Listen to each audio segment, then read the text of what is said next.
یو مسلمان کا تمام صحابه کرام د رسول الله مریدان حضرت عمر د رسول الله مرادو. عمر پاسې له توره واغستله وی د دې محمد سر به زه راوړم، په لاره باندې را روان دی، په منډه منډه باندې را روان دی، لارې کې ونه څوک مخې له ورلی. عمره چېرته روان یې؟ وی زه د محمد سر راوړم. هغه ورته وایي عمره ورشه د خپلې خور تپوس وکړه ته چې د کم پیغمبر د کم محمد په سر بسې روان یې هغې محمد باندې هغه پیغمبر باندې خو ستا خور مې باندې راوړی. ورشه لومبې د خور تپوس یې وکړه. عمر له نوره غوسه راورله، ورغی د خپلې خور د کور دروازه یې وټکوله چې کله خور ته پته ولګېده عمر را روان دی. عمر ډېر جلالي طبیعت والا غوسناک دروازه یې کولاو کړه. عمر چې څرنګې دروازه کې دننه شو خپله خور یې په هغې باندې وهل شروع کړل، هغه په ځمکه باندې را پرېوتله، وینه بهېدل دې شروع کړو. هغه را پاڅېده حضرت عمر ته مخامخ ودرېده. ای عمره د کوم خطاب چې ته زوی د هغې خطاب زه هم لور یمه، که دا پیغمبر په حقه باندې نو بیا خو دې تسلیمول پکار دي، د باندې ایمان راوړل پکار دي، او که دا پیغمبر په حق باندې نه نو حق راته وښیه. عمر حیران شو. زنانه د عمر مخکې دومره مضبوطه خبره کول دې کې به خامخا څه کمال وي، دې شاته به څه فلسفه وي. عمر ورته وایي تا چې کوم کتاب لوستو هغه کتاب راته راوړه. هغه ورته وایي ای عمره نه کله، ای عمره انک نجس وانه لا یمسه الا المطهرون.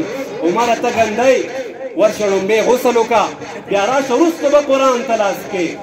عمر غسل وکړو، راغی خور یې ورته قرآن کولاو کړو، سوره طه ورته کولاو کړه.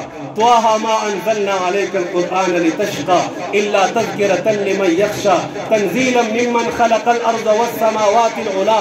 چې د حضرت عمر نظر په دغې صورت باندې لګي د ایمان سره مینه محبت پیدا کېږي.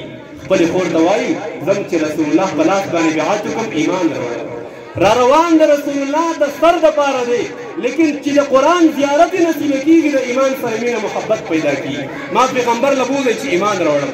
د رسول الله مجلس ته روان دی، چې کله ورسېدو صحابه کرامو ته پته ولګېده عمر را روان دی. دروازه کې وکتل، رسول الله مبارک وفرمیل را پرېږدئ، که عمر په ښه اراده باندې را روان وي خو ټیک ده، او که دا عمر په بده اراده باندې را روان وي نو کومه توره چې د عمر سره ده په دقې توره باندې به د ده سر پرې کېږي. عمر راغی د رسول الله مخې ته کېناست. رسول الله مبارک داسې د ګریوان نه ونیسه، عمره په څه اراده باندې راغلی؟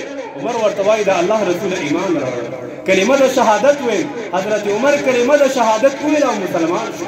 ګوره را روان څه دپاره وشو هغه څه هغه دور بیا راځي چې کله رسول الله صلی الله علیه وسلم مبارک د دنیا نه رخصتېږي، اعلان کېږي رسول الله د دنیا نه رخصت شو. حضرت عمر توره راواغستله، د بخاري روایت دی.